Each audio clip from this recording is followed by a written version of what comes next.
ஓமொழி நான் எதுக்கே கற்றுக்கணும்?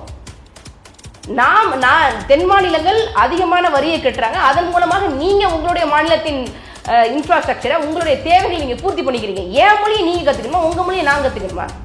கல்வி கண் திறந்த ஐயா காமராஜர் அவர்கள் போட்ட அடித்தளம் காரணமாக முன்னேறிய மாநிலமாக தான் இருக்குது. நான் இன்னும் எப்படி முன்னேறணும் அப்படின்னு தான் பார்ப்பேனே தவிர, நான் வந்து பீகார் மாதிரி, நான் வந்து உத்தரப்பிரதேஷ் மாதிரி மாறணும்னு அவசியம் இல்லை. திரும்ப திரும்ப இல்லீகல் மைக்ரண்டாக போவதற்கு வேணால் வந்து இந்திய படிக்கலாமே தவிர, ஒரு எக்ஸ்பர்ட்டாக போகணும், ஸ்கில்டு லேபராக போகணும் அப்படின்னா வந்து தமிழை படிங்க. ஆர்எஸ்எஸ் மோகன் பகவத் வந்தால் தெருவெல்லாம் கூட்டணும்னு சொல்லி மதுரையில் மாநகராட்சி சார்பாக வந்து உத்தரவு போடுறது அண்ணன் செந்தமிழன் சீமான் அவர்களா, ஸ்டாலின் அவர்களா? யார் போடுறாங்க? அண்ணன் செந்தமிழன் சீமான் அவர்களை தான் தொடர்ச்சியாக கைது பண்ணி சிறையில் அடைச்சார் ஐயா கருணாநிதி அவர்கள். ஐயா கருணாநிதி அவர்கள் இது தெரிஞ்சு செஞ்சாரா இல்லை தெரியாமல் செஞ்சாரான்னு தெரியல. ஆனால் ஒரு பதட்டத்தில்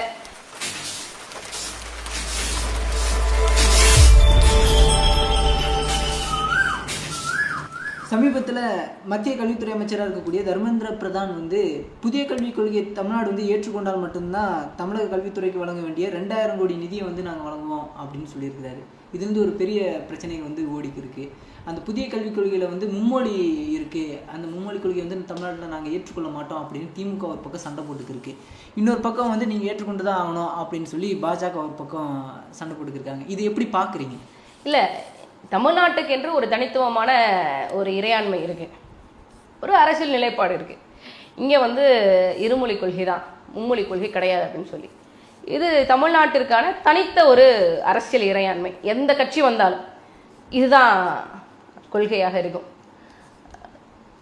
ஆனால் மத்தியில் இருக்கக்கூடிய அந்த தர்மேந்திர பிரதான் அமைச்சர் எதன் அடிப்படையில் இந்த வார்த்தையை வந்து சொல்கிறாரு? உங்களுக்கு நான் 2152 கோடி ரூபாயை நான் வந்து விடுவிக்க மாட்டேன் அப்படிங்கிறது எதன் அடிப்படையில்? எந்த சட்டம் வந்து அவருக்கு வந்து சாட்சியாக நிற்குது? எந்த சட்டத்தின் அடிப்படையில் மாண்புமிகு மத்திய அமைச்சர் வந்து இந்த வார்த்தையை வந்து சொல்கிறார் அப்படிங்கிறது நமக்கு தெரியல. நாங்கள் தமிழ்நாட்டு மக்கள், மிக குறிப்பாக தமிழ்நாட்டு மக்கள் தேர்ந்தெடுத்த திமுக அரசு, நாங்கள் இந்த தேசிய கல்விக் கொள்கையை ஏற்றுக்கல. நீங்கள் என்ன பண்ணுவீங்க? மத்திய அரசாங்கம் என்ன பண்ண முடியும்? இந்த வருஷம் நிராகரிச்சிருவீங்க. எத்தனை வருஷம் நிராகரிச்சுட்டே இருப்பீங்க? இது முழுக்க முழுக்க நான் சொல்கிறேன், இந்த 40 தஞ்சாவூர் கொலுபொம்மை இருக்குது பார்த்தீங்களா, 40 எம்பிக்கள், தமிழ்நாடு புதுச்சேரியை சேர்ந்த 40 எம்பிக்கள் வந்து சும்மா போனோமா, பாராளுமன்ற கேண்டீனுக்கு போனோமா, முந்திரி பக்கோடா சாப்பிட்டோமா, டீ காஃபி குடிச்சோமா, வந்தோமான்னு இருக்கிறதுனால வரக்கூடிய பிரச்சனைகள். இங்கே இருக்கக்கூடிய தமிழ்நாடு எம்பிக்கள் டெல்லியில் போய் அங்கே இருக்கக்கூடிய நாடாளுமன்றத்தில், மக்களவையில், மாநிலங்களவையில் சண்டை போட்டிருக்கணுங்க, சண்டை போட்டிருக்கணும். தமிழ்நாடு அளவில் போராட்டங்கள் முன்னெடுத்திருக்காங்க. தமிழ்நாடு அளவில் போராட்டம் பண்ணுறதுக்காக அந்த எம்பிக்கள் தேர்ந்தெடுக்கிறாங்க. நீங்கள் போய் மக்களவையில், மாநிலங்களில் போய் சண்டை போடணும். என்னுடைய மாநிலம் தமிழ்நாட்டினுடைய தனித்த அதிகாரம் இது. அதில் நீங்கள் எப்படி வந்து தம்பி, ரொம்ப சிம்பிள் தம்பி, போராடணும்னு நினச்சா போராடலாம். இப்போ நாம் தமிழர் கட்சி சார்பாக தமிழ்நாடு மற்றும் புதுச்சேரியில் 40 எம்பிக்கள் வந்து நின்னாங்க. நம்ம போயிருந்தால் என்ன பண்ணியிருப்போம்? யாரும் வெற்றி பெறலை. வெற்றி பெற்றிருந்தால் என்ன பண்ணியிருப்போம்? இன்னைக்கு இருக்கிற சூழ்நிலையில் அமெரிக்காவிலேருந்து உங்களுக்கு தெரியும் வந்து எத்தனையோ இல்லீகல் மைக்ரண்ட்ஸ் வந்து விமானங்கள் மூலமாக அமெரிக்காவிலேருந்து இந்தியா வந்துக்கிட்டு இருக்காங்க. அதில் முக்கால்வாசி எனக்கு தெரிஞ்ச வரைக்கும் ஒருத்தன் கூட தமிழன் கிடையாது.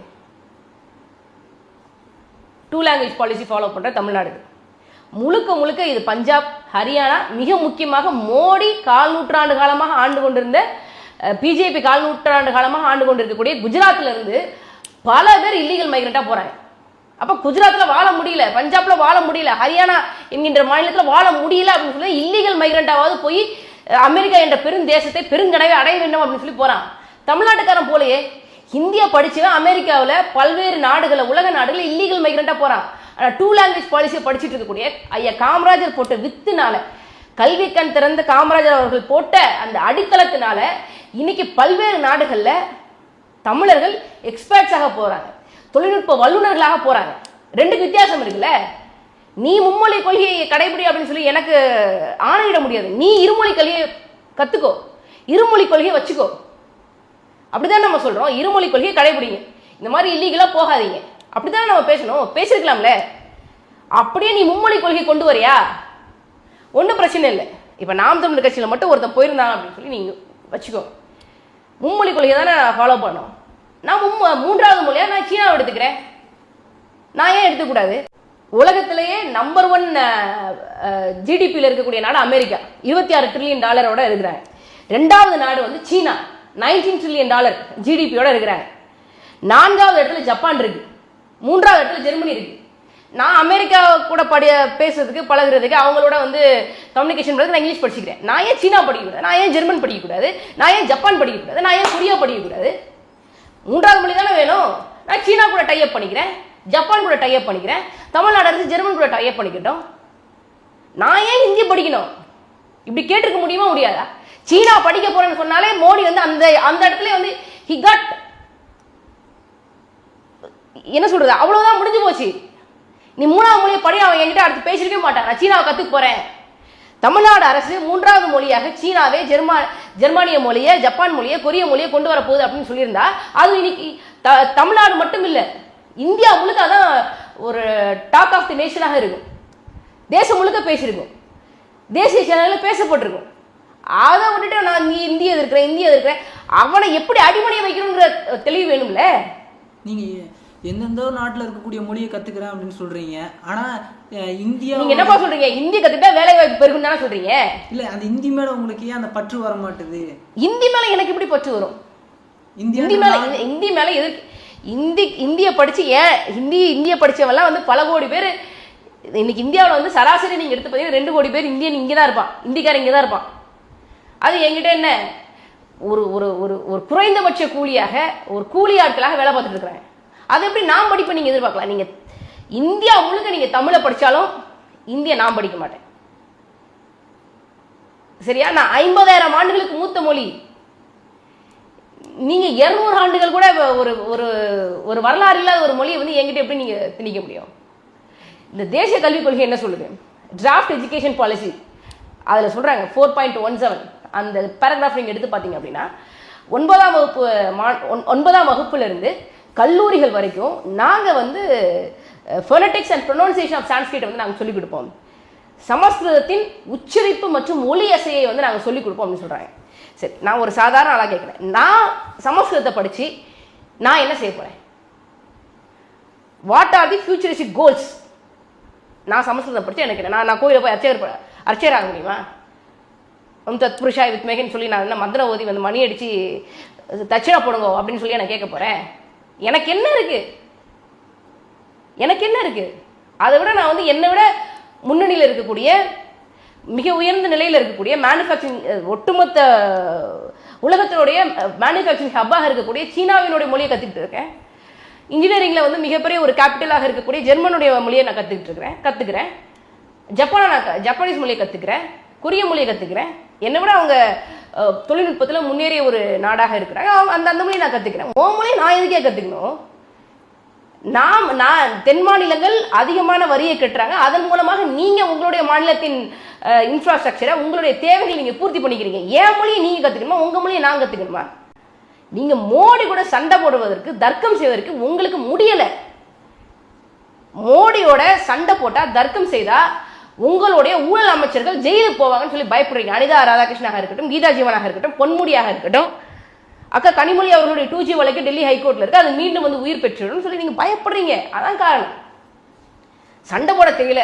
40 வந்து தஞ்சாவூர் கொலுபொம்மை மாதிரி மண்டி ஆட்டிட்டு வர்றாங்க. இதுதான் இங்க இருக்கிற பிரச்சனை. தமிழ்நாட்டில் போராட்டம் பண்ணி என்ன பிரச்சனை?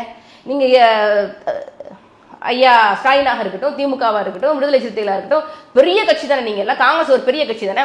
டெல்லியில் இருக்கக்கூடிய ஜந்தன் மந்திரில் போய் போராட்டம் பண்ணுங்க. உங்களால் போராட்டம் பண்ண முடியாதா? மக்களவை போராட்டம் பண்ணுங்க, மாநிலங்களவையில் போராட்டம் பண்ணுங்க.